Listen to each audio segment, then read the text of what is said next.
aparat FX formata, filmskega formata 36x24 mm, seveda pa nismo pozabili tudi na uporabnike DX objektivov, ki bojo na primer aparat si umislili kot dodaten aparat k že obstoječemu D300 ali D200 aparatov. V primeru, da na D700 pritrdite objektiv, ki je DX formata, aparat to avtomatsko zazna in preklopi v format DX, pomeni, da lahko tudi s temi objektivi čisto normalno delamo, seveda se pa ustrezno zmanjša tudi resolucija tipala. Zaklop je kot pri D3 narejen iz kevlarja karbonskih vlaken in testiran v Nikonovih tovarnah do 150 000 proženj. Ampak po novem še ena lepa stvar, ki so jo vdelali v D700, za razliko od D3, ker celo D3 nima, je, da je informacija o obrabljenosti zaklopa po novem uporabniku na voljo kdarkoli, torej lahko preko menija sam pogleda, kakšna je trenutna situacija obrabe zaklopa, da ve točno, kaj lahko pričakuje, ali je zaklop že proti koncu svoje življenjske dobe, mogoče bo po novem majko šparov pri proženju, ali pa bo vedno se pripraviti, da bo šel na servis preveriti, kakšno je stanje zaklopa. In zaklop je prav tako kot tipalo, tudi lastna Nikonov razvoj in tehnologija. Virtualni horizont, prav tako vključen že v aparatih, v samem iskalu, po novem pa lahko virtualni horizont uporabimo tudi v live view načinu. Torej, live view nazadaj na ekrančku 3-inčno in prej smo mogli to gledati samo v iskalu, naprimer, zdaj tudi lahko zadaj na ekrančku, kdarkoli preverimo, ali je horizont raven, ne večkrat se nam zgodi, da fotografiramo pokrajino in pokrajino visi, morje hoče odteči brez slike ali kaj. Tle vam enostavno pokaže, zelena črta je takrat, ko ste poravnali aparat, oziroma kaže vam tudi, koliko stopinj približno ste izven tiste idealne linije horizonta. Prej je bilo to malenkost težko opaziti, po novem pa, odkar je to možno tudi v live view načinu, s stativom je to zelo lahko nastaviti.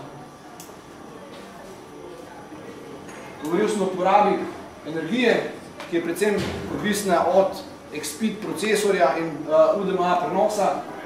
Torej, če pogledamo, D700 lastna baterija je ENL3E, ki si jo deli z modelom D300 in pri uporabi te baterije lahko mirno dušno naredite do 1000 posnetkov z enim polnjenjem, kar mislim, da za povprečnega fotografa, ki fotografira studio, poroke, reportaže, zna biti kar za en vikend dovolj.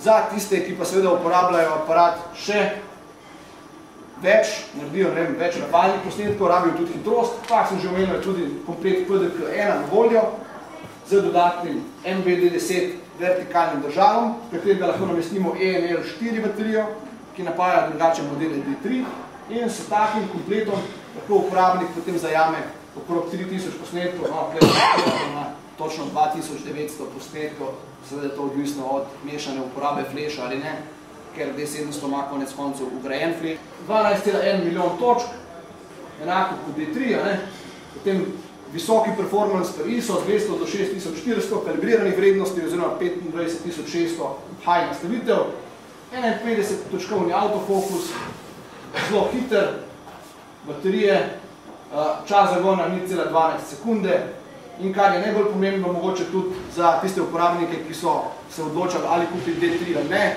nov aparat je na voljo v kompaktnejšem ohišju, ki je po velikosti primerljivejše za D300, ni to velik kot D3 in tudi ne toliko težek, je pa ohišje vseeno kakovostnejše kot D300, kar bomo tudi kasneje videli še, je zaščiteno pred vlago in prahom in po teh nekje lastnostih glede zaščitenosti odgovarja modelu F6, ki ga poznamo kot res tisti vrhunski profesionalni aparat iz filmskih časov, torej najboljši analogni zrcalno refleksni aparat Nikonov F6. Potem povzema tudi zaščitenost okrog gumbov, ki je zaščiteno pred vdorom vlage in prahu, prav tako pa tudi MBD10 držalo. Torej, ni se ga treba bati nesti tudi na dež, slikati z njim v dežju ali pa v prašnih razmerah. D700 pa kot predhodnika, kot vsi vrhunski Nikonovi zrcalno refleksni aparati, povzema oblikovanje po oblikovalskem studiu Giugiaro, italijanski dizajn. Pa da ne bodo zdaj samo slajde gledali. Tako, aparat Imamo tudi danes skle, za razliko od tistih, ki ste mogoče se nam pridružili avgusta 2007, ki ga nismo imeli, pa smo mogli torto rezati. Danes je aparat pri nas, ga lahko kasneje tudi vsak malo potipa, pa proba. Aparati so celo 3, tako da jih lahko mirno bolje preizkusite. Bom pa prosil vsem, da svojih compact flash kartic ne bi preizkušali v aparatu. Torej, vidite, da v hiše je precej kompaktnejše, veliko iskalo zaradi polnega formata in pa za razliko od D3 ugrajena bliskavica.